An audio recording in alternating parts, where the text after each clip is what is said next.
Ladies and gentlemen, boys and girls, children of all ages, what is up? What is good? The Kingu of Lightning here today, bringing you guys and gals a One Piece discussion video that is to say the least, a fairly interesting and entertaining topic.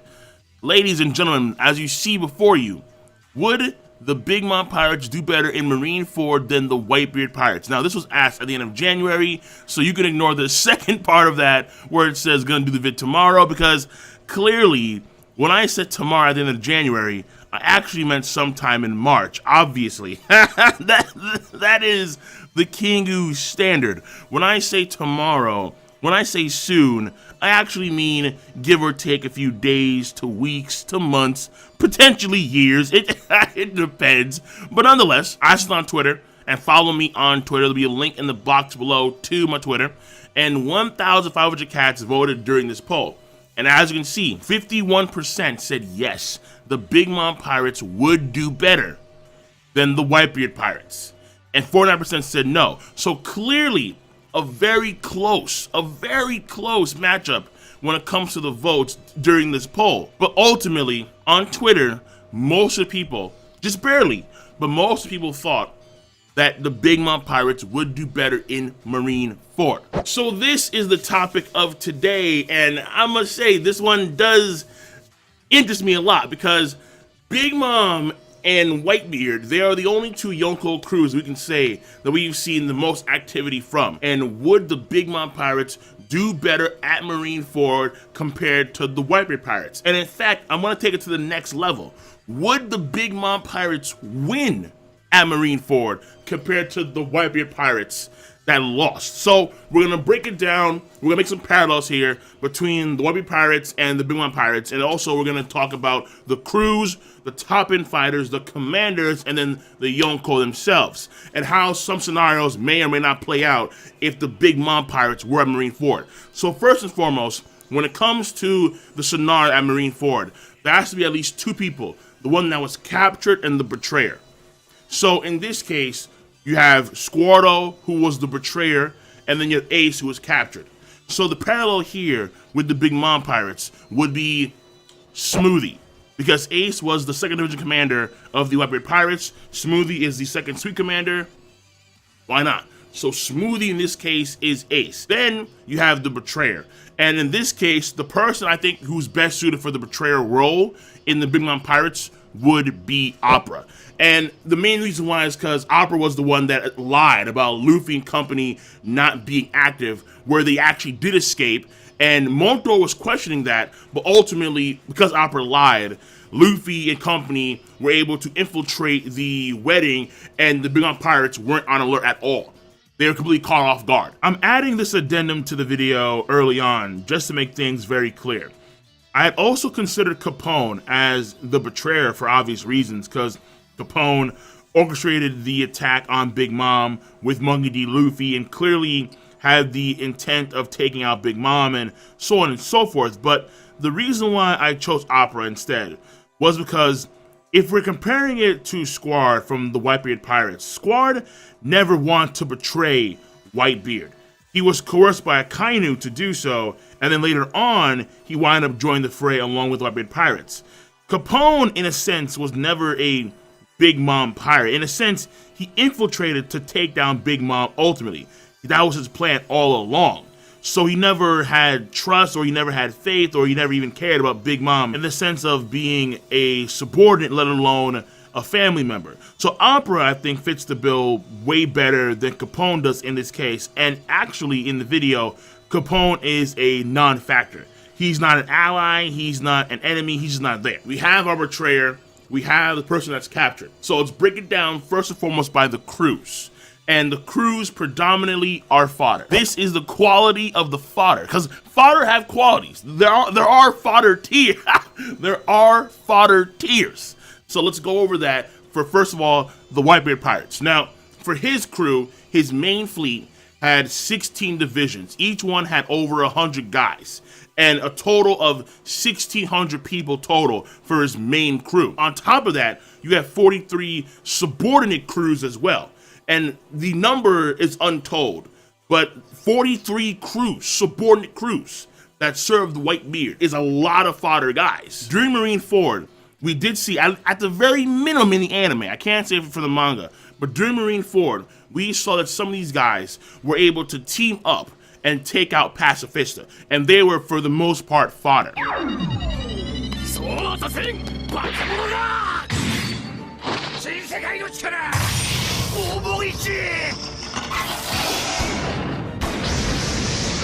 So, these are high-end New World pirates. Definitely, when it comes to the Whitebeard fodder, the Whitebeard crew, these guys are like top-end, like high top-tier fodder. So that's Whitebeard's crew. Now for Big Mom's crew, it's a little more diverse, because one of the major bulks of the Big Mom Pirates crew consists of humans, minks, long arm, long neck, long leg, just as dwarves, a whole slew of species that serve the Big Mom Pirates when it comes to maintaining order and stability in the 35 islands of Taut Land. On top of which, you have the chess piece keepers. And these homies, these chess piece keepers, have their own internal ranks, where you have your pawn, you have, let's say, your rook, your bishop, your knight, your queen, your king, and they all increase in power as you go up the list. In the anime, I can't say for the manga, but in the anime, we did see that I think it was a king chess piece soldier and a queen chess piece soldier.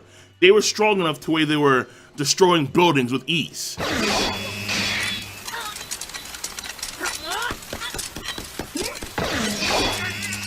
Not exactly fodder in that case, but they are, for the most part, fodder. And then on top of that, Montdor did state that the chess piece keepers were not that weak when the enraged army engaged Luffy after he failed to convince Sanji to join back to the crew.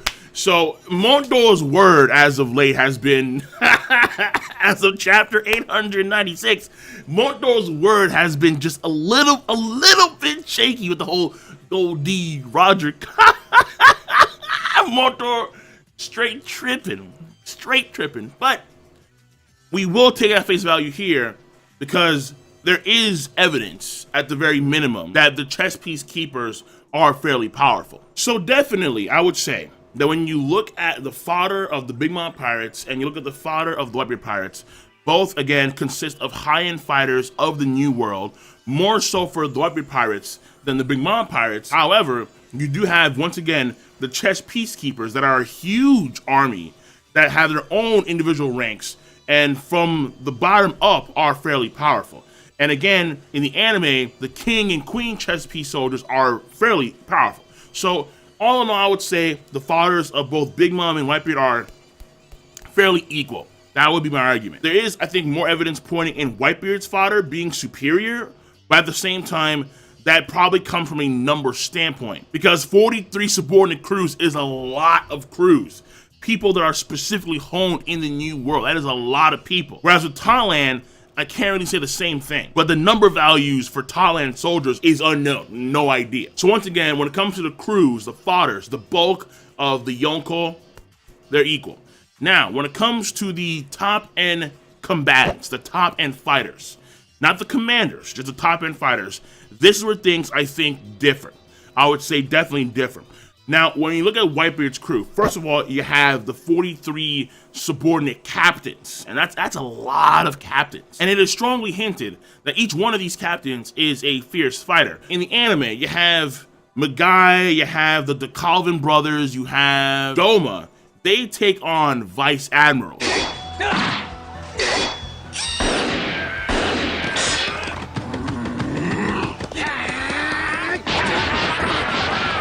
I'm not too sure if that's an indication of them being as skilled as vice admirals, but we do see them clash on a regular basis with vice admirals during the Marineford War in the anime. There is one person that we do know among these 43 subordinate captains is fairly powerful, and that is Oars Jr.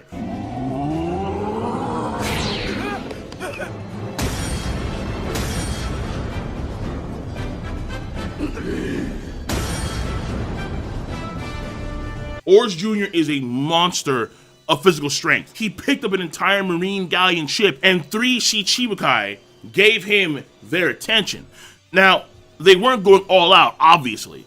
Granted, it was the Ursula shock, and that's like an ooh, Ursula shock? Ooh, he took the Ursula shock. And out came Flamingo, laughing, cut his leg. Then came Gecko Moria, and then did the thing. So the Shichibukai weren't going all out, I could say. But it was a combo that brought him down for the majority of the battle. And then later on, he assists the Whitebeard Pirates in getting a ship past the blockade that Sengoku had formed. So the way I see it, I think it is fairly obvious that when you look at what's actually showcased, Oars Jr., among the top-end combatants, is like the pinnacle. He's the top of the top-end combatants that the Whitebeard Pirates and their subordinate crews have to offer. But all in all, I would say that most of the top-end fighters of the Whitebeard Pirates would be mid-tier fighters. And then you have few of them that would be in the high mid-tier or even the low high tier. Other notable people would be like Whitey Bay, who didn't fight, but she had an icebreaker ship that was used to basically like break through some of the blockades. You have Squardo, who at some point, Whitebeard did give him command of a counterattack against the Marines, but I think it was after the betrayal, and it was more like an emotional thing, but we'll throw in Squardo as well. We also have that one guy, the octopus guy, who has like the six sword style, kind of like Hachi. So there are notable cats in there, but all in all, I would say that the average would be mid tier. Now, when we look at the Big Mom Pirates, they're a little bit different because first and foremost, a lot of the top-end fighters are Big Mom's own children, the Charlotte family. And she has 39 daughters and she has 46 sons. At the bare minimum, half of her daughters and half of her sons are fairly well versed in combat. So for example, Flampe, I think, is the 36th or 35th daughter, and she has a degree of combat skill. She's not completely defenseless. At a bare minimum, half of Big Mom's daughters and half of her sons are top-end combatants of the Big Mom Pirates. And this is showcased even more so in the latest chapter, chapter 897. Furthermore, she has people that are not members of her family, like Tamago, like Peckham's, like Bobbin, and formerly Capone, who are clearly top-end fighters as well. And they even have their own titles, like Rook, Bishop, Knight, that kind of stuff. So, for example, Baron Tamago, who was later on Vice Count Chick, who then was Count Chicken, is a knight, and in his Vice Count form, not even that final form, was able to take on Pedro in single combat. Now, Pedro did win, but he was transforming into Count Chicken, but Count Chicken's power is not showcased at the moment. But his bounty is 400 million plus for apparently a good reason. We have Peckham's, who was able to one-shot Caribou when the time skip started. He one-shotted Logia with relative ease. And Bobbin, we know previously, when the time skip started, when Big Mom first showcased some of her stuff, Bobbin was sent to destroy a country. So the top-end fighters of the Big Mom Pirates, whether it's Charlotte family or no Charlotte family, are very fearsome fighters. We've seen them take on the Striat Pirates and their allies, as well as German 66, and fight on par with these individuals, and in some cases overwhelm German 66 and or some of the Striats.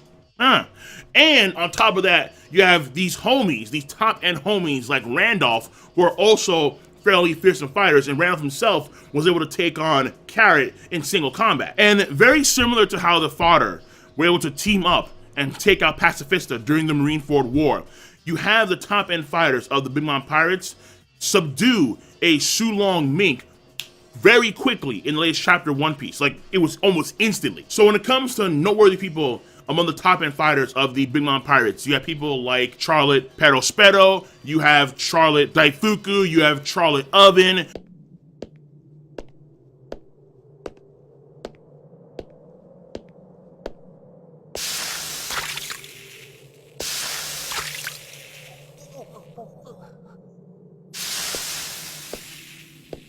You have Tamago, you have Bobbin, and the list goes on and on.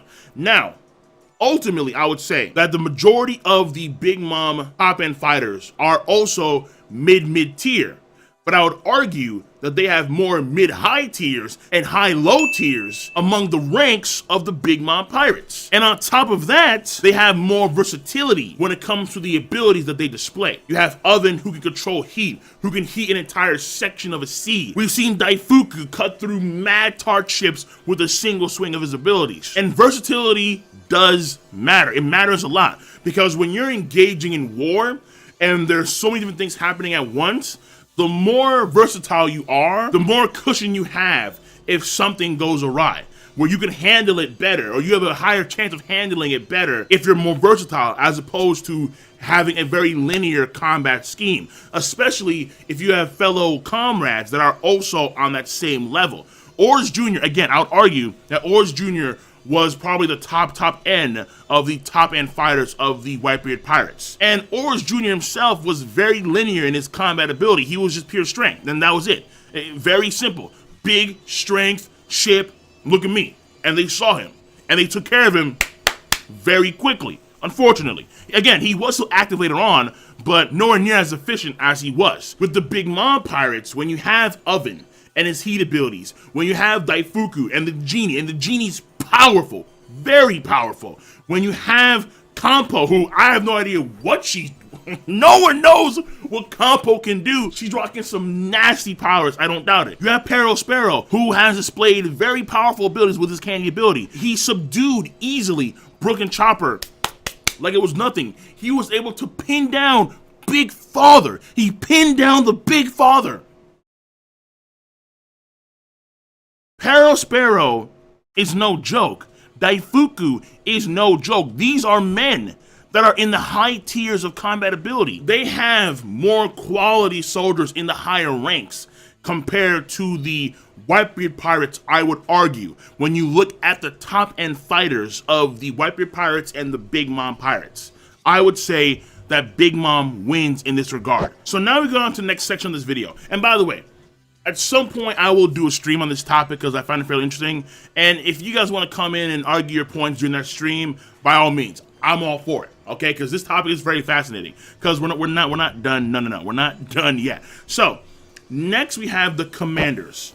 And for Whitebeard, you have 16 divisions, so you have 16 division commanders. And in all honesty, the three that are of worth, let's keep it real here. The three that are of worth are Marco, Ace is captured, Marco, Jozu, Vista.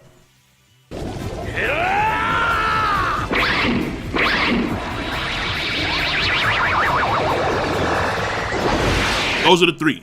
There are some others that are fairly high-end, possibly, like, let's say, Speed Jiro, maybe. I think in the anime, King Do, or maybe it was Cruel, I'm not too sure. But one of those two take on Gecko Moria and is, like, struggling. I mean, like, struggling massively. When you're struggling massively against Gecko Moria, oof. That's an oof. That's an oof. That's rough. My God, Gecko Moria making you sweat, giving you the runaround when Gecko Moria is running laps around you. Oof. Time's rough. God damn. So I know Ishichibuka. I understand that, but still, Moria. I think most of us understand that Moria, not very impressive to say the least. But hey, that's my stance on Moria. But again, you have these guys that one would assume are fairly high-end fighters. However, it's all about Jozu, it's all about Vista, and it's all about Marco the Phoenix, obviously. These guys tangoed with admirals. That's impressive in itself. And on top of that, Vista was tangoing, had several clashes with the world's greatest, not the strongest, the world's greatest, the world's greatest swordsman, Dracula Hawk. And yes, there is a difference, obviously. You have two people in particular, Marco and Jozu. One of them boasts one of the highest durabilities in the verse, and one of the highest strength feats in the verse, obviously. From a lifting strength standpoint, it's nuts.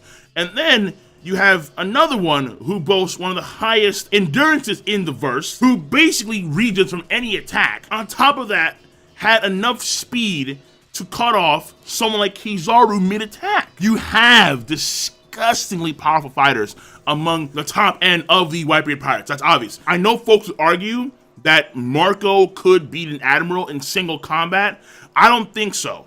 I would lean more towards an Admiral, but it would be extreme diff. I would definitely say, at the bare minimum, high diff fight. Meaning an Admiral like Kizaru or Akainu or Aokiji would have to use all of their resources at the bare minimum to beat someone like Marco. I honestly believe that. I really do, because Marco, I think, is very powerful. Jozu is also very powerful. I know folks want to point out during the battle, Marco got blasted and Jozu, Aokiji, ice, arm is gone.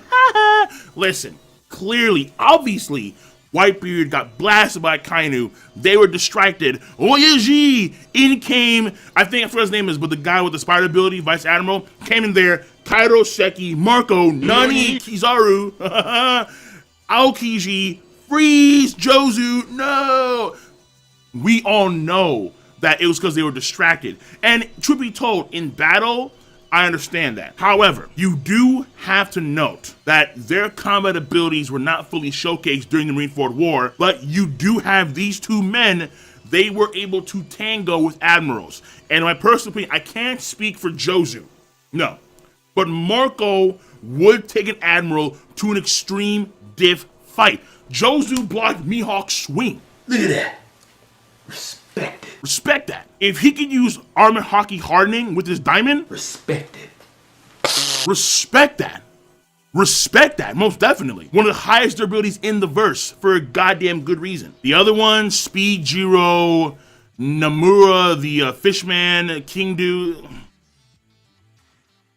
At the bare minimum, they are high mid-tier fighters. Now, we get on to the Big Mom Pirates. And in this case, there are only two. There is my main man, Mr. Slam Jam, Charlotte Charles Barkley Katakuri.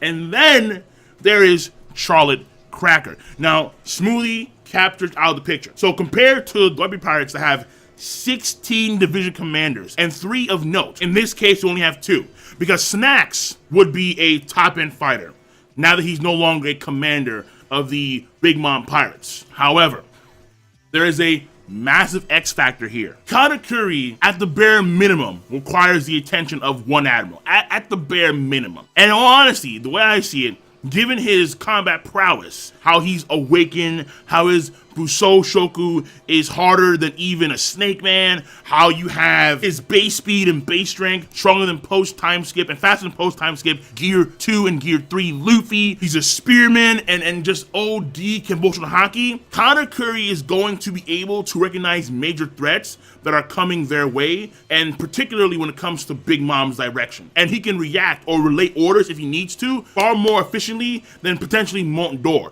Because Mont d'Or, I would argue, would be like the main strategist in this case for the Whitebeard Pirates, because Big Mom is not smart, definitely not. However, Katakuri can also help in that regards because he can see the future, and if he could relate intel to Mont d'Or, then Mont d'Or need, if Mont d'Or's in proximity. So it depends on a lot of things, obviously. But Katakuri is going to require the attention of, at the bare minimum, one admiral, because no vice admiral is stopping Katakuri, just period. I know folks want to say Garp and Singo. Oh, man, listen. No! God, please, no! No! No! We're gonna save Garp for another. My thoughts on Garp, at the very minimum, are controversial. During this situation, either Aokiji, Kizaru, or Kainu have to handle Katakuri, just how one of them was allocated for Marco. I think the same thing applies to Katakuri, at the bare minimum. And potentially, depending on who he's fighting, I think he would lose against Aokiji, given Aokiji's abilities, but against Kizaru, I think he would win in extreme diff fight. That's controversial, but I think he wins, given his future sight. If he's in good condition, and he's not nerfed, oh, yeah, I would say he would win that in an extreme diff fight. However, he is not the X factor. The X factor is Cracker. Charlotte Cracker is definitely the X Factor. Because Charlotte Cracker could literally clap into existence an army of biscuit soldiers.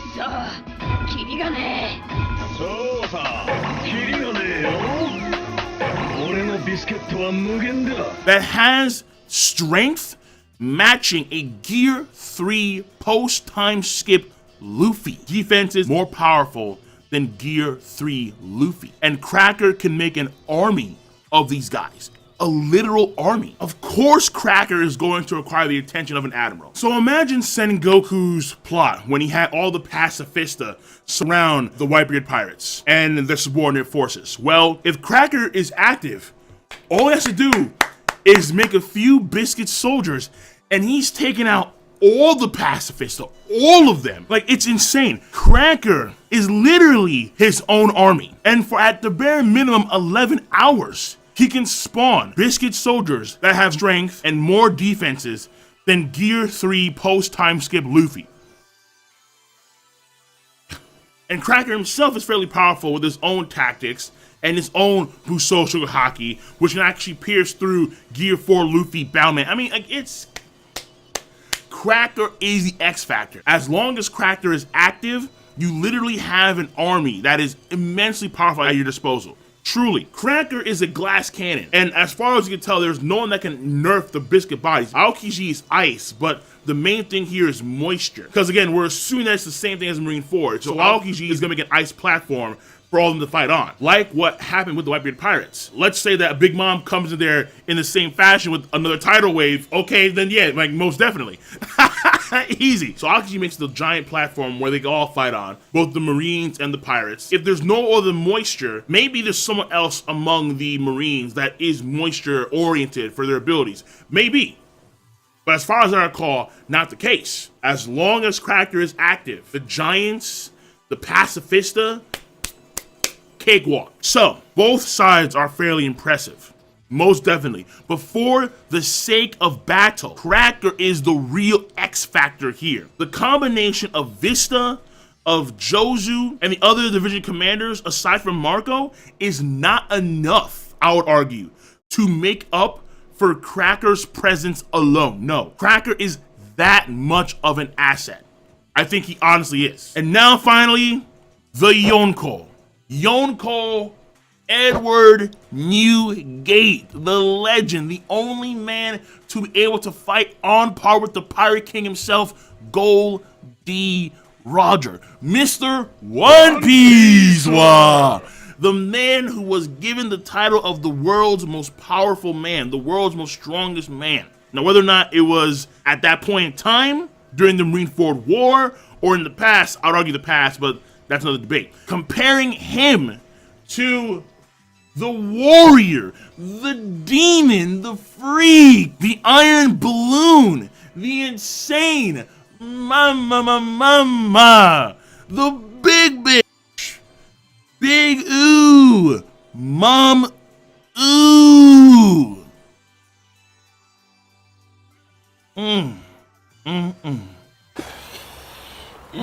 Whitebeard has a stat sheet that is very impressive at the end of Marineford War before he died. The final tally of sword wounds he received in this battle was no less than 267. The number of gunshot wounds, 152. He was struck by cannonballs 46 times. Whitebeard boasts the highest DC in the One Piece verse that we've seen. That I think is very obvious. His physical strength was immense. He baby-shaped giants. Devastating range attacks. Haki that was very potent, very powerful. Him simply just grabbing the air tilted the oceans around him. It was like, dude, whoa, like we were seeing a Yonko in action for the first time. And it was scary. Whitebeard was scary. Big Mom, Iron Balloon, Prometheus and Zeus. Her rage causes them to change the weather. When she was 5 years old, could take out giants. When she was barely 13 or 12, how old she was, had a bounty of 500 million. Is the queen of 35 islands and then some. Physical strength to do L-Bath spears.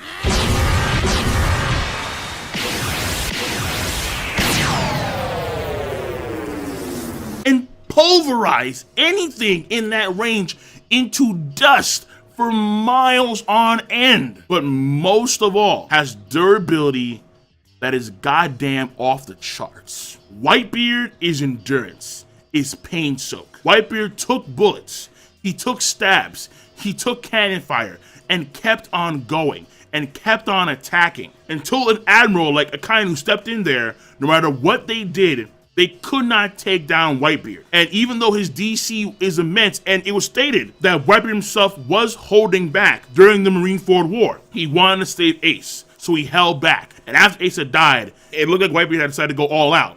And we saw it happen immediately. Akainu just... Akainu got decimated, and the whole forward split. It was time. It was time for Whitebeard to go in. But nonetheless, Whitebeard took the bullet wounds. He took the bullet wounds.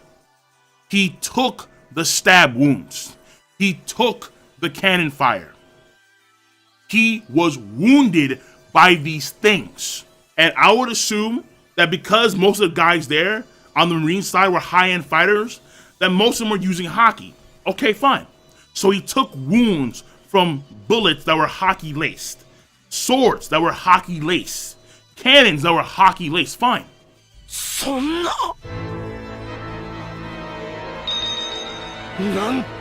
Big Mom, until an admiral goes at her with her base durability, is taking 0 damage.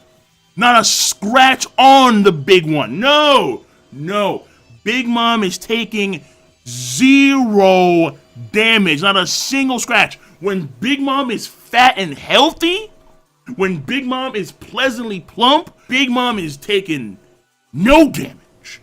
0. The iron balloon for a reason. Hockey lace bullets, doink. Stabs, doink. Cannons, doink. No, not happening.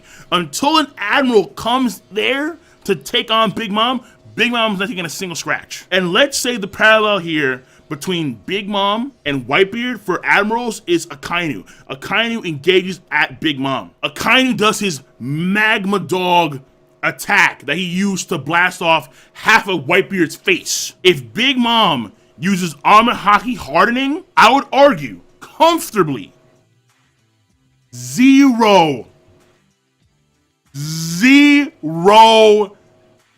damage. That may be controversial. However, we have to assume, at least I would assume, that there is a limit to how much damage she could take. What that limit is, not stated. Just like with Marco, there's a limit to how much he can endure, how much he can regenerate. So the same thing probably applies for Big Mom. We know that Big Mom used armor hockey hardening to stop a Kong gun with an elbow. So let's say that Kong gun level attacks require Big Mom to use armor hockey hardening to block said attack. Now we compare the Kong gun to the magma wolf claw thing that Akainu used. Well, I can say that there's a parallel there, because the main forte of Akainu's attacks isn't force, it's heat. So heat is clearly a key component of said attack potency. But when you have armor hockey hardening, that kind of changes the game. And Big Mom was able to completely nerf the force and the force alone of a Kong gun with an elbow. An elbow, a forearm. Just no. Not enough, kid. Sorry. And Gear 4 Bound Man Luffy, I can say comfortably, from a strength standpoint, is Admiral level. Whether it's high, whether it's low, it's up to you. I do not see Akainu penetrating Big Mom's hide unless he's doing massive scale attacks, like a Ryusei Kazan that is specifically targeted at Big Mom, or something else of the same tier. In all honesty, I would say that Big Mom, at the bare minimum, requires 2 admirals to deal with her. But that's just Big Mom. Prometheus and Zeus also take no damage. Now, you can say you have Aokiji come in there and he freezes over Zeus, but wait a second. Who's taking on Cracker? Cracker requires an Admiral. He definitely does. Well, as if Kizaru, hold on a second now. Katakuri's not free.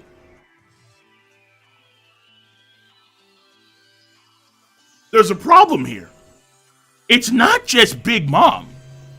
It's Big Mom and Prometheus and Zeus, who also take no damage. And when Napoleon and Zeus combo, Elbaf spears Cognac, when the Cognac is fired off by a fat and healthy Big Mom, there ain't no blocking. I don't care how tough your shark skin is. No. There, none of that. It's just Big Mom. Get out of here. No. If things get too dicey, unlike Whitebeard, who for all of his strength and for all of his DC, didn't really boast that much mobility. Big Mom, Nimbus, hops on Zeus, flying away. And if she can fire off Elbaf spears from Zeus and do long range waves,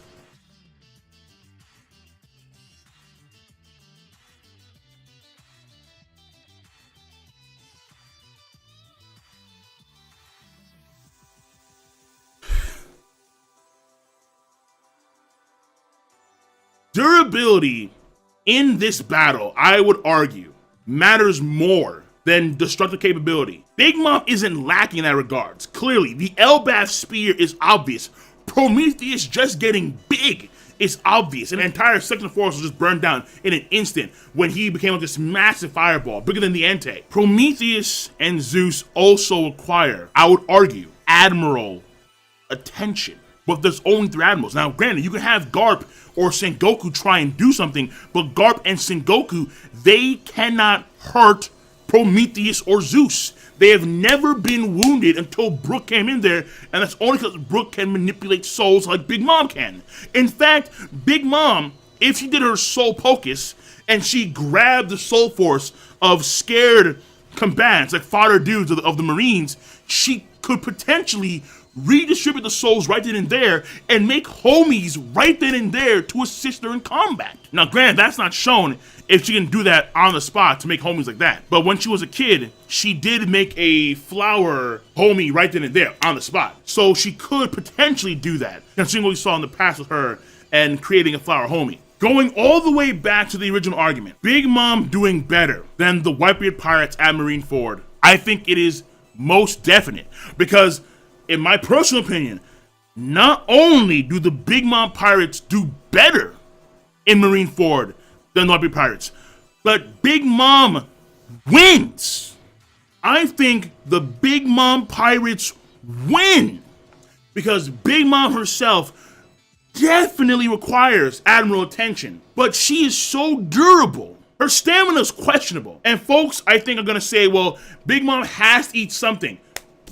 That's not shown at all. We know that when she goes in a crazed rampage, she hunts down what she wants to eat. If Big Mom is going to combat against the Marines, she's gonna have her fill beforehand.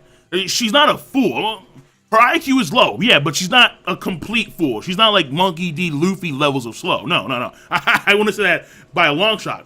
She will have her fill before the battle starts. And the battle can last for hours, and I'm confident that Big Mom can go that, at the bare minimum, that length in combat. And if she does get hungry and it starts going on a rampage, well, now you have a Big Mom rampaging in Marineford. It's not good for the Charlotte family and the Big Mom Pirates, but at the same time, not good either for the Marines who are there. You can say that her stamina and her IQ and her intelligence are an issue. Yeah, fine. But you have people like Mondo and Katakuri who can make up for that. I would argue that easily. Again, this is a battle. And then on top of that, you have to have a way to penetrate the hide of Big Mom. Now, I would say, given combo attacks of Aokiji and Kizaru, yeah, why not? You can penetrate Big Mom's hide. And now it comes down to Big Mom's endurance. We're not too sure where Big Mom's endurance is. Like, honestly, I'm not too sure. It's hard to gauge, in all honesty. But you have to get to that point in the first place. In all honesty, when you have to deal with her and her immense hide, and she's rocking amazing strength with Elbaf spears. You have Zeus and Prometheus. Those two cannot be wounded considering their composition. Though you have Aokiji, who could potentially attack Zeus and freeze over Zeus, but at the same time, wouldn't Prometheus come in there and just save Zeus from the ice? So it varies. But ultimately, Big Mom and Zeus and Prometheus and Napoleon, they require at a bare minimum 2 admirals, I would say. That leaves Katakuri and that leaves Cracker with free space. Especially Cracker. If Cracker has free space, I'm sorry, you lose the battle. Now again, Garp Sengoku.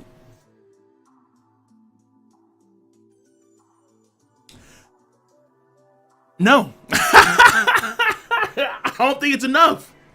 I don't think it's enough. Now again, in the backlines, if they do get to Smoothie's position, which they probably will, you do have Sengoku and you have Garp waiting there. But depending on who gets there, in all honesty, if it's someone like Katakuri or if it's someone like Big Mom, consider this for a second. Big Mom and Katakuri both know Conqueror's Haki. Both of them can knock out thousands of cats in probably a few seconds if they needed to. Oh yeah. If pre-time skip Luffy could knock out several dozen dudes with his Conqueror's Haki, Katakuri and Big Mom with their Conqueror's Haki, thousands, at minimum, thousands of these guys are getting knocked out in an instant. Oh dude, yeah, Big Mom. Big Mom wins. Big Mom wins Marineford. Big Mom wins Marineford. That is controversial. So I will do a stream on this topic at some point in the near future in greater detail. That being said, guys and gals, I am done. Let me know your thoughts on the matter at hand. I'm going to see you cats later. Peace, and have a nice goddamn day. Super controversial, but I love it. I love it. Ha ha ha!